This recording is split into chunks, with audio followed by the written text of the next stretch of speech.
This is Strength to Strength Books, and we're back today with another interview on the Salt and Light course. And the Salt and Light course is a Bible-based financial teaching course to help you demonstrate God's kingdom locally. It helps you discover how to become a better steward of God's resources and to actively engage with your local community, church, and youth. And it has two main overarching goals, and that one is to model and teach a biblical way of life, and number two, to help people discover sustainable ways to provide for their families. And today we have Kent Hallbaker and Curtis Martin joining us from Hagerstown, Maryland. Welcome here. Both of them are part of West Side Christian Fellowship, which Kent will tell us about that shortly, a little bit more about that. And the Salt and Light course has 4 tracks. Track A is this one right here. And this is the one that we'll be talking about. Oh, I have my blur on. Can't see that very well. This is actually the one we'll be talking about today. And that is to assist those living in chronic financial difficulty. And there's track B, which is more to provide financial guidance to neighbors and coworkers. And there's a track C, and that one is for leading a biblical financial study with your church. And then finally, a track D, and that is for mentoring youth through life's difficult financial questions. But as I said, today our focus is on track A, and that is for those living in chronic financial difficulty. And so, Kent, tell us a little bit about your context there in Hagerstown. Yeah, good morning. Here in Hagerstown, we planted the church here in 2018, and this is a small city, around 50,000 people here. Kind of the normal small city problems and advantages. We live on the West End, which is a little lower income than some parts of the city. But so in our community there is a definitely chronic poverty. So getting started, like I said, we had moved in 2018, and you're trying to kind of get some footing and feeling like you want to do some ministry. So looking to Salt and Light, and I've been communicating with Clyde on that and was pretty excited. Took the training to be facilitator. So I'll just talk a little bit about first attempt. We didn't have a lot of connections, of course, just moving here. So I talked to Clyde, and he very kindly had the graphics department there at CAM make some really nice posters based on the graphics and things that from the participant guides and so on. And I had this idea, and we were just sort of coming out of COVID, and some of that stuff was happening. I thought, I'm sure there are needs. So I put these posters in the local laundromats, planned a meeting. Hey, just come, just kind of an informational meeting. Had my phone number there. Pretty excited about this. And I thought, hey, we get some people together. We'll talk about, we'll kind of get people excited, and then hopefully move into the course. So I think maybe 4 laundry mats or so. Did not get one response. No, absolutely nothing. Okay. So that was it was a fail, basically. So the timing, it's been a little bit, but some point after that, we were making connections, and then so we thought we'd try again. And Clyde had told me, look, your best chance at success will be with those whom you have relationships with. So we tried again. We had helped financially some local folks there with helping with their rent.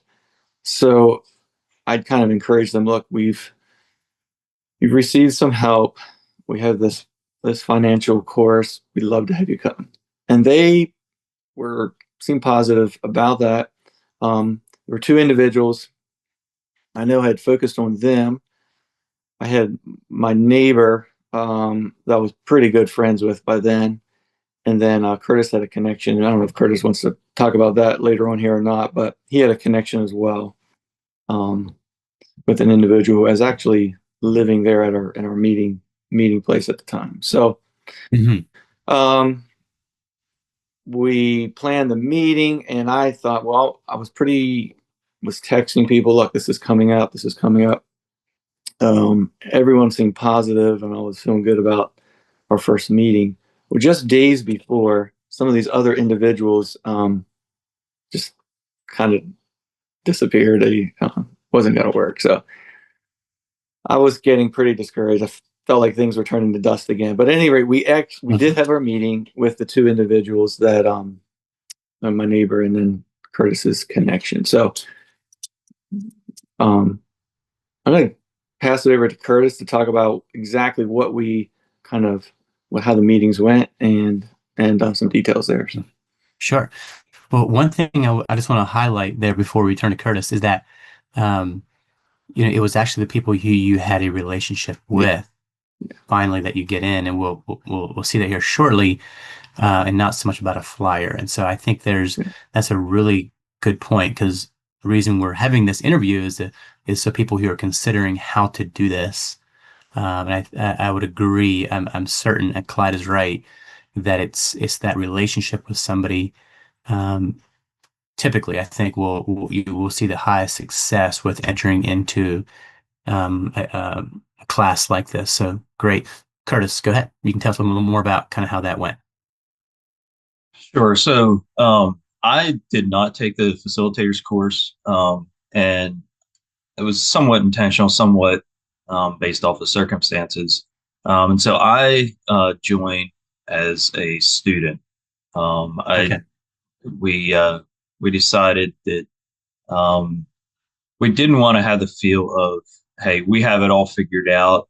You guys, we're going to teach you how to make wise financial choices. And so, Mhm.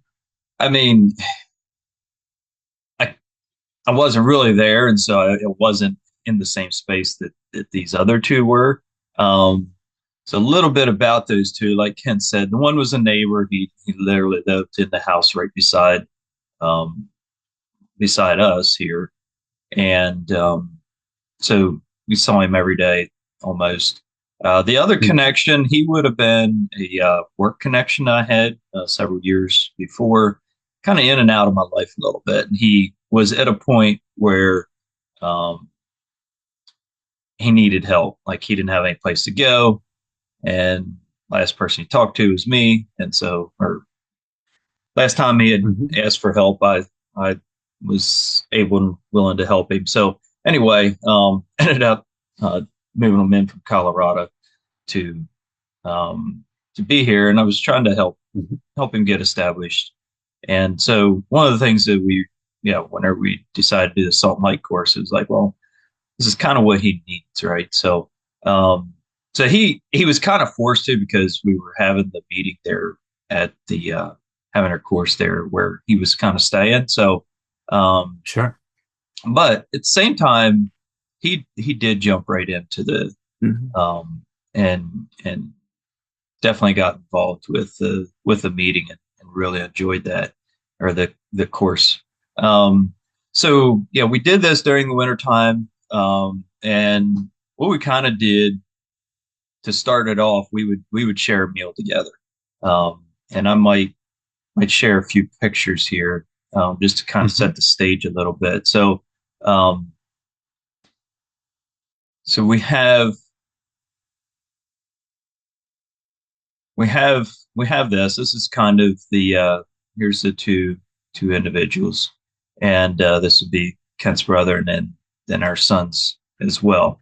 So that's kind of the Sure. meeting, but we shared a meal together and cooked it up, and you can see here we're setting it up on the stove here, and then enjoyed it together. So um, Nice. that's kind of set the stage for the meeting, kind of broke things up, and then yeah, we would jump right into the course, and um, the course I felt really good about. Like there was lessons that was able to be taught, and it kind of worked it through um, lesson by lesson. And I really do think, I mean, neither one of these are still in our lives today.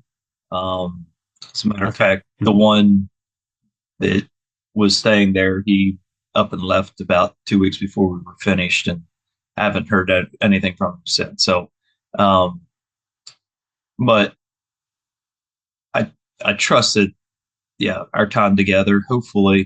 Um, hopefully going through the course made some kind of Hmm. an impact. Haven't heard from him, so maybe it did. Um, but yeah, it definitely was kind of fitting the situation there. The course is Hmm. definitely trying to fit the situations. Sure. So you can just end your screen share there, Curtis. So yeah, thank you for sharing those pictures and talking about that. I really like how you did a meal um, there ahead of time. I really like that. Mm.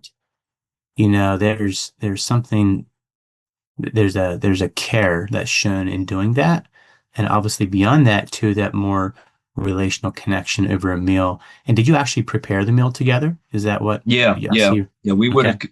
I think we took turns. So, um, I think we just each one of us took turns, and so Hmm. depending on um, yeah, our situation, I think we would have gotten pizza in already, but um, Sure. definitely that one picture showed us cooking on the stove Hmm. there. So Sure. Yeah. And now when you say took turns, did the other participants, did yeah, they as yeah, well? we did ask each participant to help Like, with that. uh-huh. So Sure. Yeah, That's good. if I Yeah. can jump in just to add to that, Hmm. yeah, I think we would say, hey, you're in charge tonight, but then we would Hmm. help. We might even help some with ingredients. But I mean, we had an absolute blast. I mean, both of the fellows there enjoyed cooking. So I mean, I know the one fellow, has Spanish background, so we were doing tacos. I mean, we Nice. actually just had a wonderful time, and yeah, You're making me hungry, Kent. yeah, we had it was really fun actually, that Yeah. part. And just one quick correction. I think Curtis, you said they're not in our lives, but that's our neighbor, he still is. In fact, I helped him sure. move just 2 weeks ago, so Okay. Mm. he Hmm. doesn't live nearby, but we actually Hmm. still talk quite a bit. Nice. He'll kind of pop up in my life, and he looks Yeah. back with fondness. In fact, I don't probably didn't tell you this, Curtis. He just recently said, "Hey, we need to do another class like that again." Or, Really, oh yeah, yeah, Yeah. Neat. that's really neat. yeah, Okay. So Great. he definitely remembered that. So yeah, oh yeah. yeah, Yes. Well, thank you for kind of sharing that kind of in the weeds a little bit, kind of how that class went, how you set that up. Um, would you want to just share like how much time, so people who are considering doing this and doing a class like this, how much time as a facilitator, which that's what we call the teachers, a facilitator, um, how much time in preparation did you have for each class? Is it half hour, an hour, 2 hours? What is that? What is that like? I don't think I spent a lot of time in prep. Probably could have spent more, but the books, the way they're laid out, it's very well done. Hmm. And especially if you have everyone, as we did, really comfortable. Um, it actually felt very intuitive, very just kind of natural to kind of work through. It didn't feel kind of preachy, or I don't know how to really say it. And there's some, Interesting. yeah. And so yeah, I mean, I had my laptop and we just kind of worked our way through it. They have Life with Bill and Sarah, which is sort of an interactive story. That was such a hit. Hmm. I mean, we laughed and had a great time, and it was relatable. So Hmm. I the materials themselves were great. Yeah. So I don't know. I Nice. might have spent 30 minutes or so, just looking over things and making sure I kind of knew what was coming, but it wasn't a lot of hardcore study by any means. Hmm. Good. Great. And since you would have done that class, they've actually evolved these tracks even farther. And yeah, the facilitator guide is as thick, as a participant guide, which basically, they have your lesson, shrunk, on a page, that Hmm. you would have in your participant, and then around the side they had more information for the facilitator. So again, it's really, really laid out well. So that's good to hear. Okay. And you want to share anything more kind of lessons learned, or as you think about people listening here, wanting to be part of this, or to, or considering putting their toe in the water, and doing a class, like any more input at all? We talked about the importance of a relational connection. I'm sure there'll be other ways you could just advertise it if you just are landing in a town and trying to get contacts. I'm sure there could be ways to kind of cold call, if you will. Um, but I think we all agree this is very relational. Um, that's where the power is, and it doesn't have to be a big class. You don't need 10 people. You just had two, which is really made an intimate time. And of course, then one of you was actually going along as a participant, which I like that as well. But yeah, any other inputs or suggestions here, from practical to philosophical?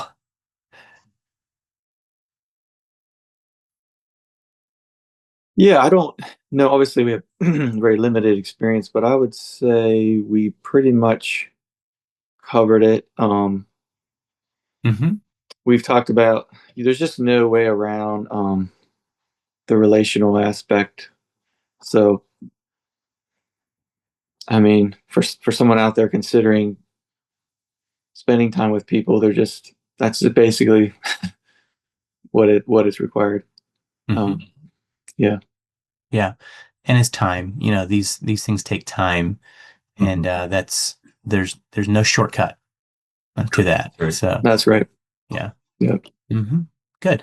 Okay. So Kent, is this something that you're hoping to do in the future? Another one of these classes? What is your vision there with that, or thoughts on that? Yeah. Well, it's kind of how time goes by. Mm. We came out feeling fairly positive is how it went. Now, again, the one individual kind of disappeared on us. That Hmm. wasn't positive.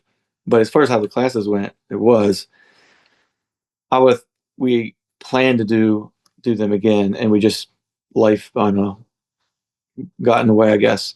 But we have a lot more connections here now. Maybe that's one reason when we feeling pretty busy. But Hmm. I think actually we have a lot more connections, so the potential is actually greater now. So we actually have one of the other brother Byron, one of our other members at church, is actually working currently on. He has all the materials, and yeah, we're hoping to start running another class or hopefully this winter. And I would even like to see it happening like on a yearly basis. Just hey, this is Sure. offered.